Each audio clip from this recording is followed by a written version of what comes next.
20 minutes, I will send that possibly. Okay, thank you. So this is a big title, and I'm going to solve the quantum measurement problems. And so this is the plan of the talk. Main part is this analysis of the so-called measurement processes. And this appeared in a paper last November, and it appeared in International Journal of Modern Physics this year. Some of the observations I am going to talk about appeared already in a book with Giampiero Paffuti in Oxford University Press some 10 years ago. So, what is the quantum measurement?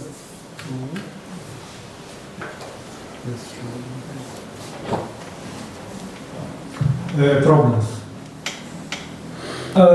Actually, they are just collection of puzzles, apparent paradoxes, some conceptual difficulties, no, and slightly more details. So, its wave function collapse is real. Isn't it stable? Is wave function collapse real? Macroscopic superposition of states realizable?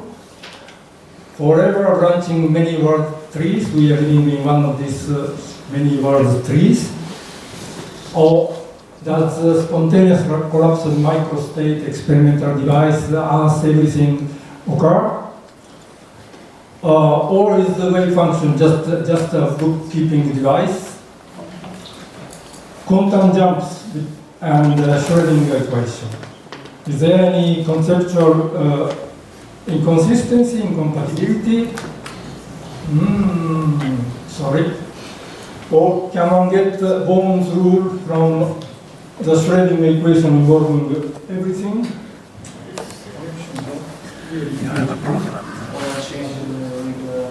Yeah, maybe we should do it. It's a pity because keynote alone have to do a lot of things which I'm sorry for.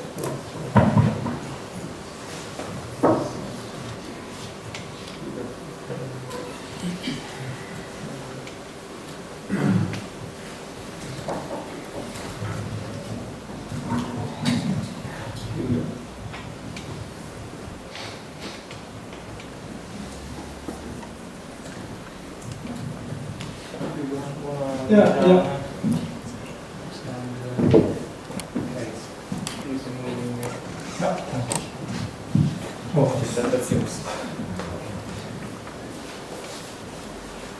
So I was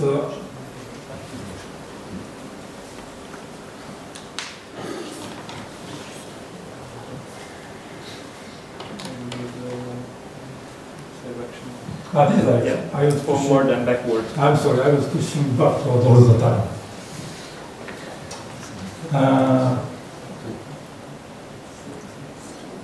So yes, this is the plan. I will say this is a quantum measuring from new perspectives and key ideas. So I already went to so-called quantum measuring problem. After I wanted to start from this page, I forgot. So quantum mechanics just there. Computation relations, uncertainty relations, time-dependent, time-independent Schrödinger equations, and basically that's all. The rest is details.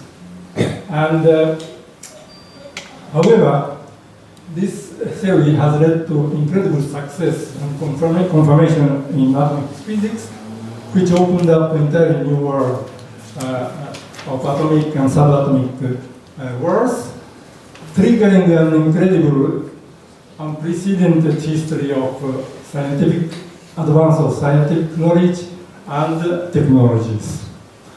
Today we can talk about the standard model of the fundamental interactions, which is one of the most precise and tested theories of physics ever known. We can, of course, we cannot forget about beautiful phenomena in condensed matter physics, superconductivity, quantum Hall effect, Bose-Einstein condensation of cold atoms, and so on and so on. So we can talk about 100 years of extraordinary scientific achievement. But the quantum mechanical predictions are supposed to be given by Bohm's rule, and this has led to hundreds of years of confusions, uneasy feeling, and doubts that something fundamental is missing in our understanding of quantum mechanics.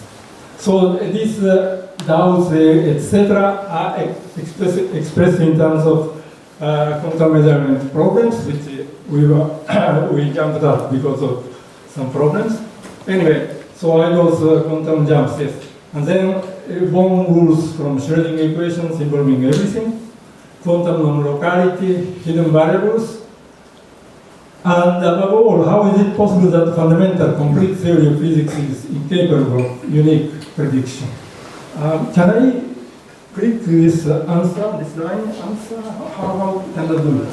To click on the answer. Yeah. I don't have another subject, so just to need to click. No, that you cannot. Okay. Okay, I wanted to show the answer already here. So, but I was anyway going to say that the scope of the seminar is to explain these answers. So I cannot anticipate the answers here immediately. It's fault of this lack of technology, perfection of the technology today. I'm sorry. Anyway.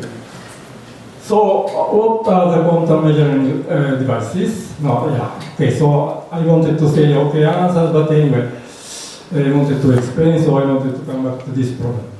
So, quantum measuring devices are these: simple photographic plate, nuclear emulsion, Wilson chamber, bubble chamber. There is a beautiful picture of bubble chamber, Gargamel. Spark chamber, multi-value proportional counter, huge tank of pure water, and many bottom-up barriers. State-of-the-art silicon detectors, hadronic and magnetic calorimeters, and next-generation detector with superconducting materials for dark matter search. So they differ vastly in their size, material used, technology and price, the ideas, and by the way, I'm amazed to see so many mathematical sophisticated papers on the theory of measurement, but to see that none of the authors seem to worry how these experiments are actually done by our experimental colleagues. And you can ask, what is the essential common feature? Well, independent of the details, a good experimental device reflects faithfully the quantum fluctuations described by the wave function. So for simplicity, just take this kind of wave function and variable f, dynamically variable f, with eigenvalues fn, eigenstate n. Just for simplicity, okay, let's pretend that they are discrete spectrum and there are no degeneracy and so on. The outcome of each single experiment is apparently random. After many repeated measurements, it approximately produces this experiment, produces this average. F bar is equal to Fn Pn, where Pn is the normalized relative frequency, and experimentally agrees with this expectation. Pn is equal to Cn squared. So, on average, what the experimenters found after many uncountable experiments is that the experiment agrees with quantum mechanics in the sense that this average outcome is equal to expectation value. Quantum mechanics works. But on the other hand, this would follow from Bohm's rule, orthodoxy, of course, that you know very well. For each single experiment, the probability of finding one of the results is given by Pn. Let me distinguish this probability, Pn, with ordinary data, with relative frequency, which is calligraphic Pn, throughout. I hope this is not confusion. And indeed, the result of a single experiment cannot be predicted because it is a probability. The result of many repeated identical experiments will be given by this one. So, what I call the relative frequency and probability are the same. So what? So what is the problem? Well, the quantum measurement problems, A to I, which I listed, are the problems. And most of the problems arises from this Bohm's rules. So I propose here a change of perspective. The fundamental laws of quantum mechanics are the expectation values, what I call the F bar, which is experimental average is given after many repeated experiments by the expectation value. And these quantum fluctuations are there, independent of any experiment, independent of any human presence. So this is the perspective. And all these ideas are very mixed with many ideas. So you say, oh, of course we knew. But if you go to check many quantum mechanics textbooks, I think Dirac's book is the only book which I know of, which is distantly close to this idea. While most of texts will accept Bohm's rules as a kind of fundamental postulate of quantum mechanics and so on. Anyway, the two keys for solving the problems A to I in this talk are these. A, the basic building blocks of our worlds are particles, elementary or composite, and therefore all measurements are space-time point-like events, or triggered by them. And the second idea is that factorization and entanglement play a fundamental role both in the fundamental conceptual aspect of quantum mechanics and in the real analysis of measuring process. So let me go through just quickly these three aspects before discussing the main point, which are the analysis of measuring process. Expected value versus Bohm's. This we already mentioned. So I don't need to repeat many things. So our assumption would be that quantum mechanical law is that average of experiments for measuring this F with all these possible values Fn is equal to the expectation value. And conforming to Bohm's rule, of course, you see that Bohm's rule is clearly a sufficient condition for dealing with this. The question is Bohm's rule also necessary? The answer is yes. If for general function f of f, we assume the same thing, that average of O of Fn is equal to expectation value given by. And proof is not completely trivial, simple, and I think mathematically beautiful and very nice.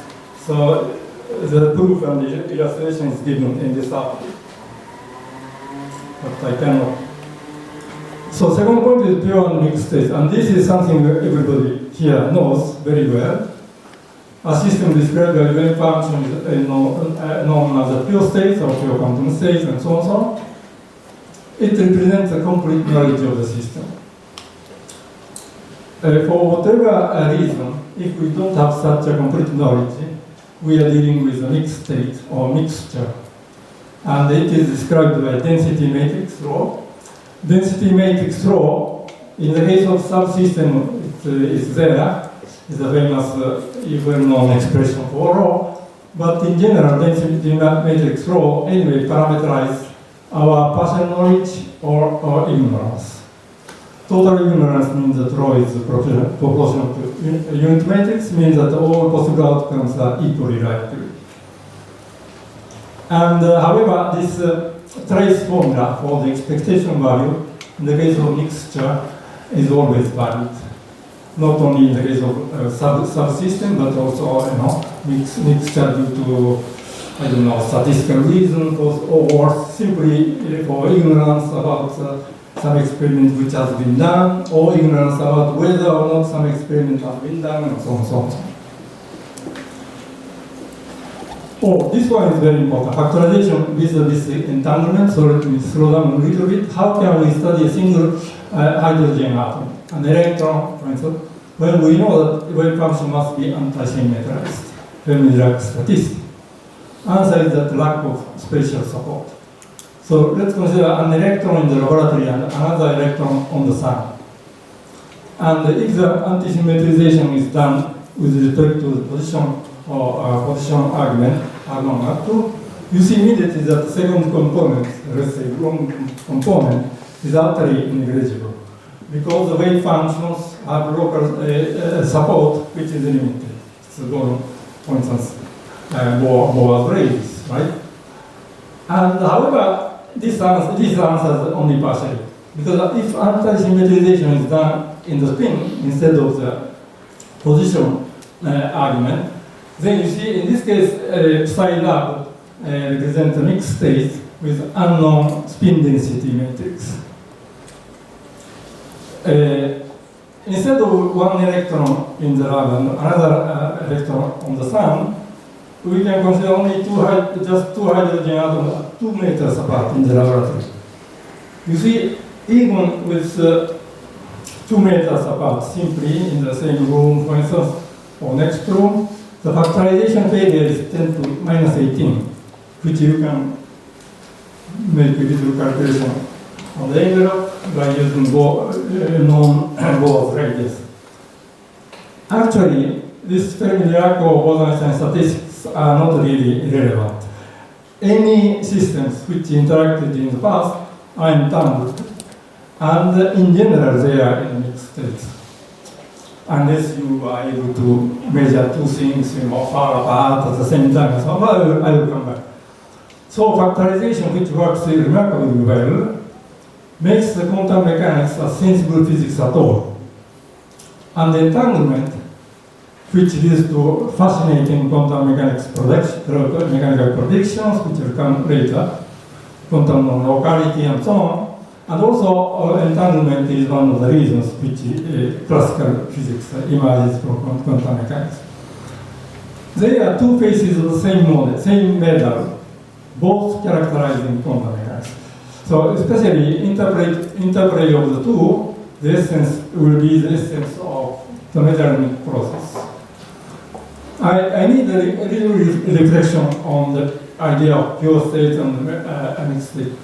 The notion of a pure quantum state is what is truly extraordinary and exceptional. 10 minutes. Oh, that's not perfect. It's 10. So I should have been 10 minutes here. Okay, so anyway, these pure states are carefully prepared by experimenters in many small isolated bubbles in the world. And they occur also naturally on the Earth, they fall on the Earth. Then there was light, and indeed, this was the reason how Planck was able to find quantum physics at the 20th century. So this is a central part. This should have been only 10 minutes. So you said that I passed already 20 minutes? I spent already 20 minutes? Oh gosh, so I should be rather quick. Anyway, measurement processes are usually described in this way. So there's a microsystem psi, experimental apparatus, and the rest of the world. And this leads to coherent superposition of how it looks, that it leads to coherent superposition of distinct macroscopic states and paradoxical debate, endless confusion, and so on. Actually, this factorized form written in this page is not correct.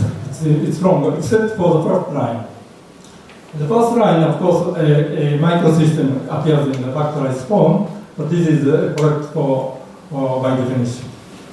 And the factorization of form of apparatus and environment wave functions are not varied even before the measurement because of all these reasons, error molecules, spacing with the device, etc.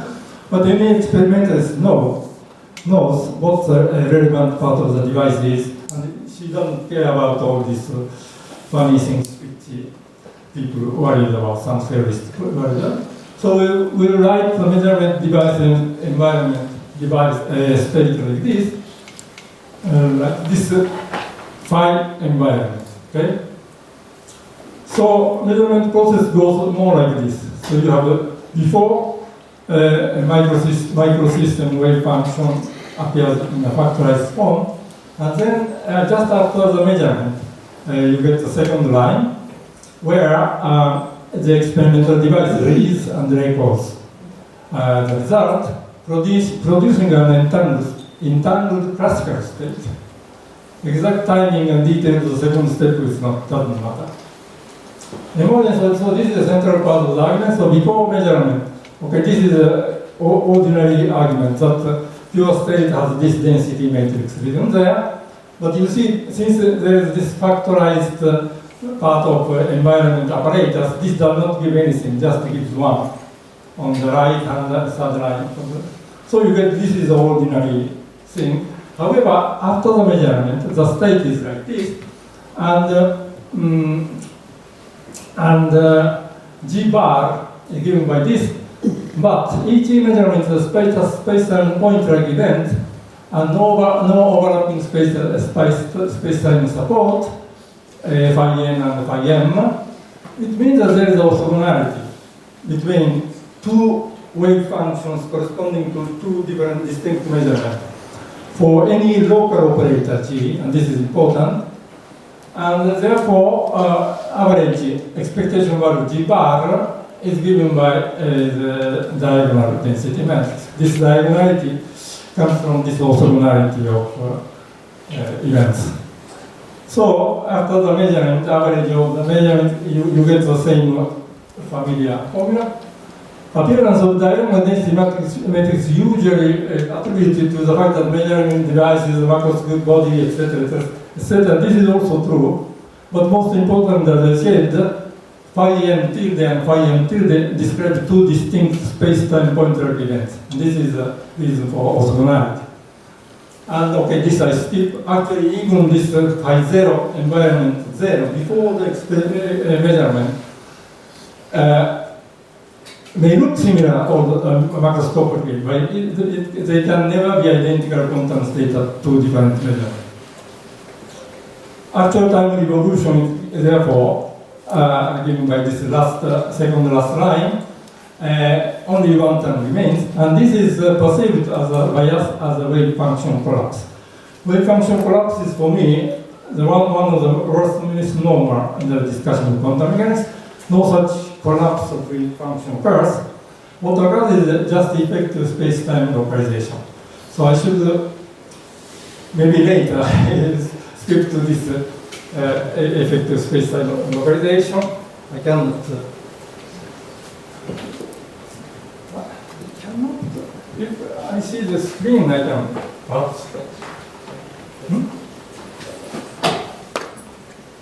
No, this is the next page. Okay, no, I go to next page. Maybe I'll come back later. Okay. Because this effective space-time localization is fundamental in all this argument. But let me go through. State vector reduction, repeatable.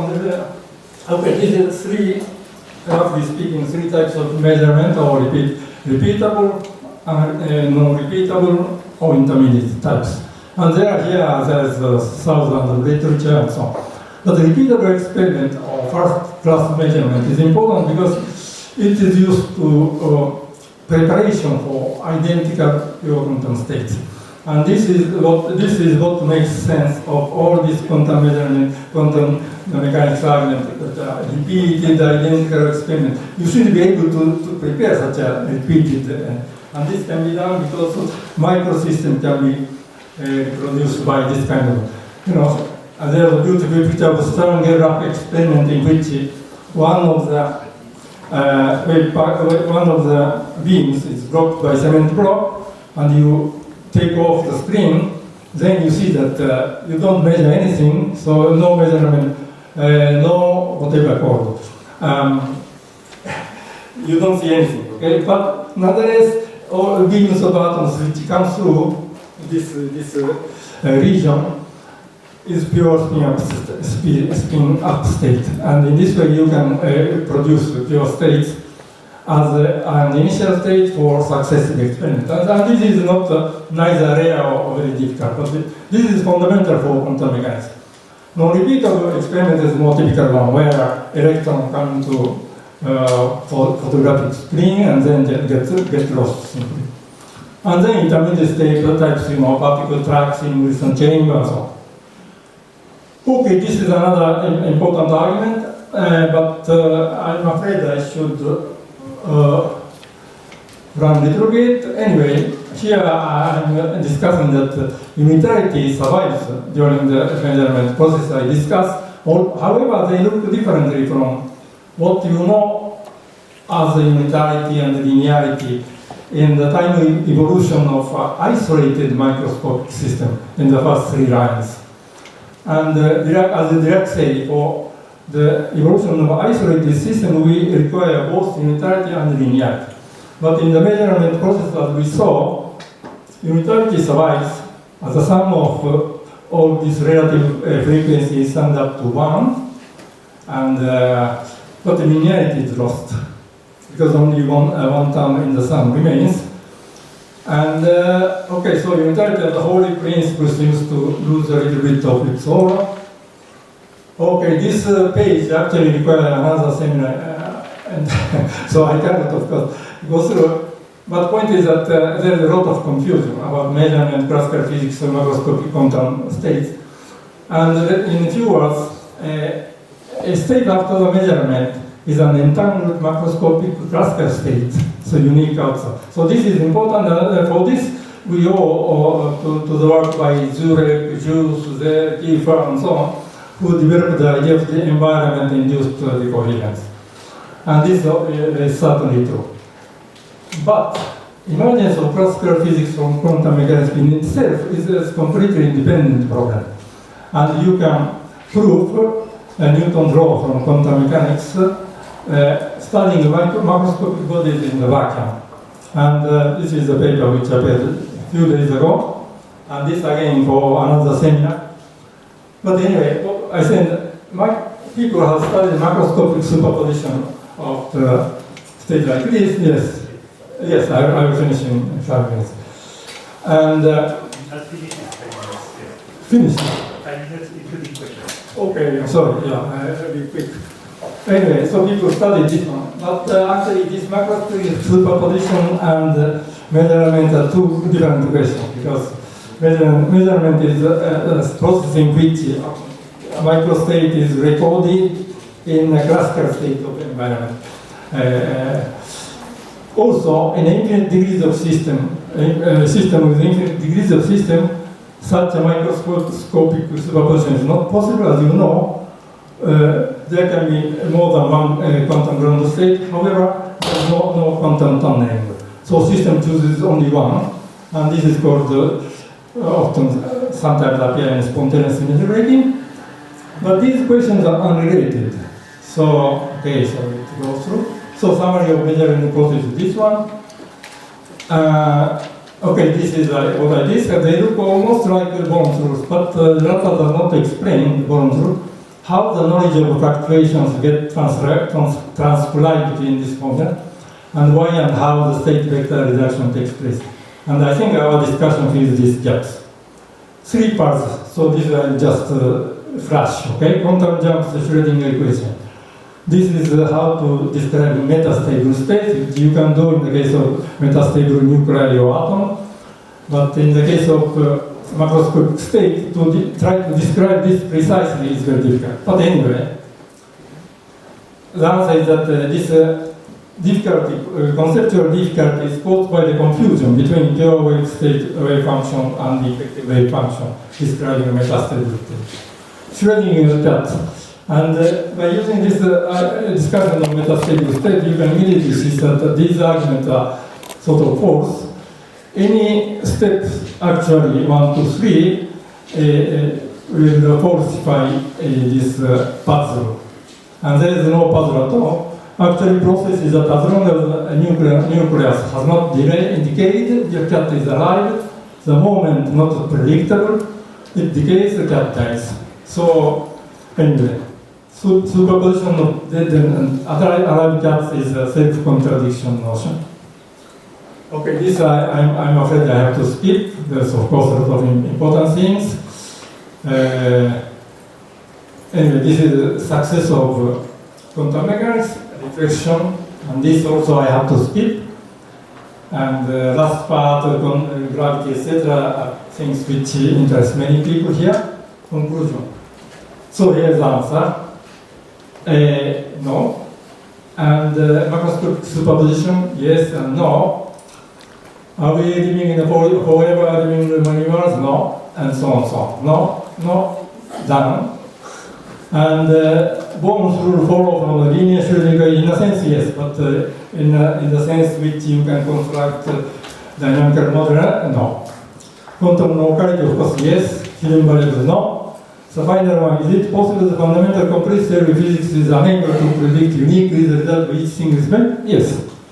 Now I think you can really, okay, this summary I skip, I already said, new perspective explained. But point is that, let me just say this last line, middle line. The latter Bohm's rule is formulated by, in terms of probability, certain result is found in an experiment which might or might not be done, perhaps by an experimental PhD, and this leads to really conceptual disaster.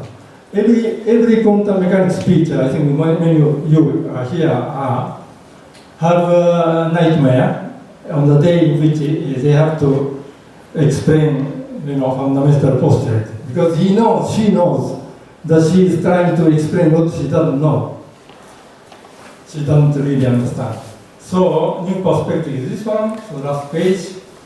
Our proposal is just slightly unconventional interpretation. However, new perspective, suggests us to dispense with certain concepts as probability, statistical ensemble, Copenhagen interpretation, consistency, history, beginners, and so on.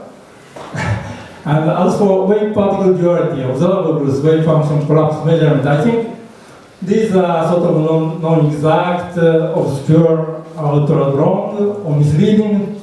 Nonetheless, they perhaps should be kept. They sort of stuck in the literature for 100 years, little bit like Chinese letters in our way of writing in Japan. It's difficult to dismiss all these things. And anyway, contemporary cosmology tells us that all the structure of the universe, including ourselves, grow out of the density from quantum fluctuations at some stage of the inflationary universe. And therefore, I think we should accept that quantum fluctuations are there, it's fundamental. I think it is a healthy attitude leading to the proper understanding. So I was seeing this Einstein picture. God may not play dice, but universe and nature obviously does.